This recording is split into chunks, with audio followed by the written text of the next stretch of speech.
Olá, pessoal.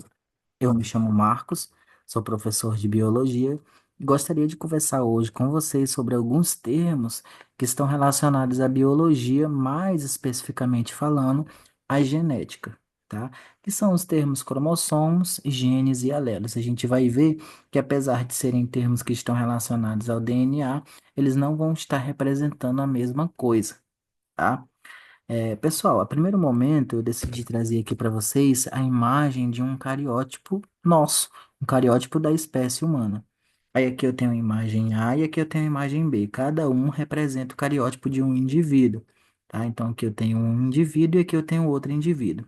Ambos os cariótipos eu sei que é um cariótipo de um indivíduo do sexo masculino. Por quê? Por causa do cromossomo aqui 23, que é XY. Se fosse uma mulher, seria XX, tá? Aí olha só, pessoal. Vocês sabem que, no geral, nós possuímos 46 cromossomos, tá? E que esses 46 cromossomos eles estão organizados aos pares. É por isso, inclusive, que vocês ouvem dizer por aí que nós possuímos 23 pares de cromossomo. E os 23 vão resultar, então, no total de 46 cromossomos. Mas o que que vocês precisam saber? Desses 46 cromossomos, metade eu recebi do meu pai e metade eu recebi da minha mãe. Então, meu pai ele contribuiu na metade da minha genética e a minha mãe também, ela contribuiu na metade da minha genética. Então, por exemplo, aqui, ó, no par um, esse cromossomo, esse indivíduo aqui, ele pode ter recebido do pai, tá? E esse aqui ele pode ter recebido da mãe. Mesma coisa aqui no 2. Esse cromossomo ele pode ter recebido do pai e esse cromossomo aqui ele pode ter recebido da mãe. E assim sucessivamente. Ok? Mas o que eu quero que vocês gravem? Qual que é o critério para que esses cromossomos eles se organizem aos pares? Por que, por exemplo, que esse aqui está com esse aqui? Por que que esse aqui está com esse aqui? Não é aleatório. Ah, vai com quem vocês quiserem. Vai um, vai com outro, tanto faz. Não. Existe um critério. Esses cromossomos que estão aqui, ó, aos pares, a gente chama eles de cromossomos homólogos, tá? Que entre muitas e muitas características, eles vão ter o mesmo tamanho e vão estar trabalhando na determinação da mesma característica em um indivíduo, tá? Então, ó, como vocês podem ver aqui, eles têm o mesmo tamanho. Pá um aqui onde está o mouse é o mesmo tamanho. E, por exemplo, se esse cromossomo aqui, né, ele trabalhar na determinação da cor do olho do indivíduo, esse cromossomo aqui, esse outro cromossomo aqui também vai trabalhar na determinação da cor do olho desse indivíduo aqui, que está representado pela imagem A, ok? Então, por isso que eles estão organizados aos pares, porque possuem o mesmo tamanho, tá? E vão estar trabalhando na determinação da mesma característica, dentre outras características aí também, que nos permite colocar esses cromossomos aos pares, tá? Então, isso que eu queria que vocês gravassem, porque vai ser importante para a nossa próxima imagem. Primeiro, pessoal, esses cromossomos que a gente viu na imagem passada, eles estão aqui, ó, no núcleo das nossas células, tá? Porque vocês sabem, né, a essa altura do campeonato, que nós, seres humanos, somos formados por célula eucariótica, tá? E não é célula eucarionte, é célula eucariótica, tá?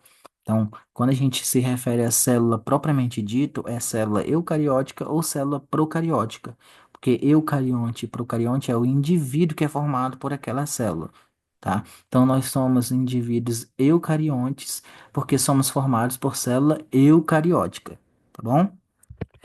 Aí olha só, pessoal. Como eu já havia dito para vocês, tanto o termo cromossomo, quanto gene e quanto alelo estão associados ao DNA, tá? Mas não é a mesma coisa, tá? E a gente vai entender aqui. Porque o cromossomo, quando a gente fala em cromossomo, não é nada mais, nada menos do que a molécula de DNA condensada. que quer dizer isso? Quer dizer que a molécula de DNA foi reduzido o tamanho dela, mas não porque foi cortada. Na verdade, é como se eu pegasse uma folha de papel e amassasse, né? Eu vou reduzir ali o volume, vamos se dizer assim. Então, o cromossomo, ele é o DNA condensado, tá? Só que o nosso material genético, ele só vai se apresentar na forma de cromossomo quando a célula está se dividindo. Porque quando a célula está realizando as suas funções vitais, o material genético ele não está na forma de cromossomo, porque ele está ativo, ok? Então, cromossomo é só quando a célula está se dividindo. Então, o que que é o cromossomo? Não é nada mais, nada menos do que o DNA condensado, ok? No entanto, existem partes, como eu já falei para vocês, existem partes desse cromossomo, desse material genético, que vão estar determinando alguma característica. Tá? Então, preste atenção aqui no mouse, ó. Vamos supor que essa parte aqui, ó, essa parte que eu estou mostrando para vocês mesmo, tá? Determina a característica cor do olho, tá? Essa outra parte aqui, ó, cor do cabelo, tá? Essa outra partezinha, cor da pele. Então, no nosso material genético, nós temos o quê? Segmentos desse DNA que determina alguma característica nossa, tá? Esses segmentos, essas partes que a gente tem no cromossomo, no material genético, que determina alguma característica, eu chamo de quê? De gene, tá? Então, o que que é o gene? Genes são segmentos, são pedaços, são partes do DNA que determinam alguma característica. Que características são essas, professor? Já falei. Pode ser cor do olho, cor do cabelo, cor da pele, humor, se a pessoa vai ser chata, se a pessoa vai ser legal, tá? Então, o gene são partes, segmentos do DNA que determinam alguma característica, tá? Que determinam a expressão de algum fenótipo, a gente pode se dizer assim, tá? Só que olha só, observa agora aqui, ó. Aqui também é a representação de um cromossomo, também está ao par, né? Como vocês podem observar aqui, ó, um e o outro. Aí o que que acontece? Lembra que eu falei para vocês que os cromossomos homólogos eles trabalham na mesma característica?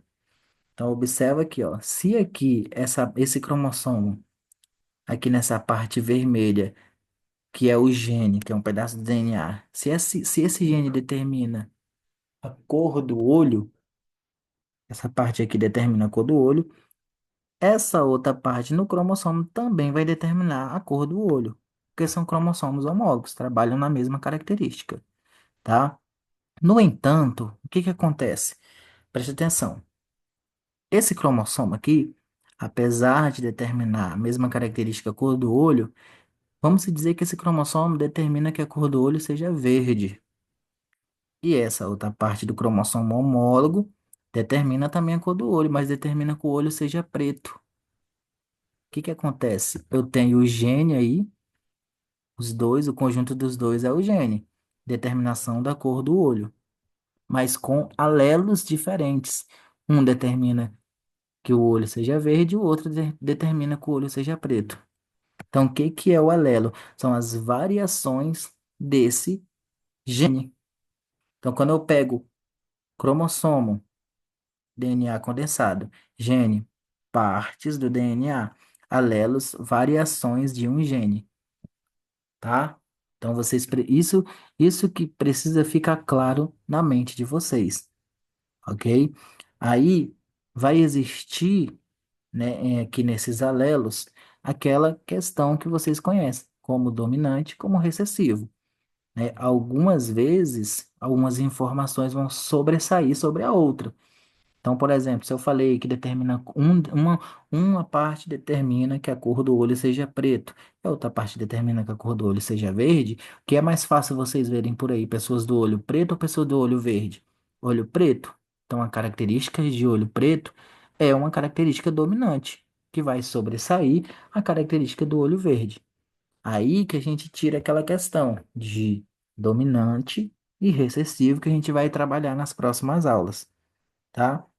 É claro que existem alguns desvios disso que a gente vai, inclusive, ver na próxima aula, na questão, por exemplo, da determinação do nosso fenótipo sangue, tá? Alguns fenótipos intermediários.